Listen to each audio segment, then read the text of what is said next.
In this guide, I'm going to show you guys how to fix YouTube error code 15. Let's get started. First, disable VPN or proxy. VPNs can sometimes block certain requests including ads and that can trigger YouTube error code 15.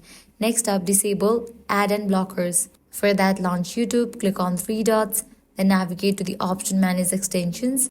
Here you'll see a list of all their browser extensions. If you spot any ad blocker or security related extension, toggle them off and see if that fixes the issue. Next up, clear cache and cookies. For that, navigate to the YouTube website.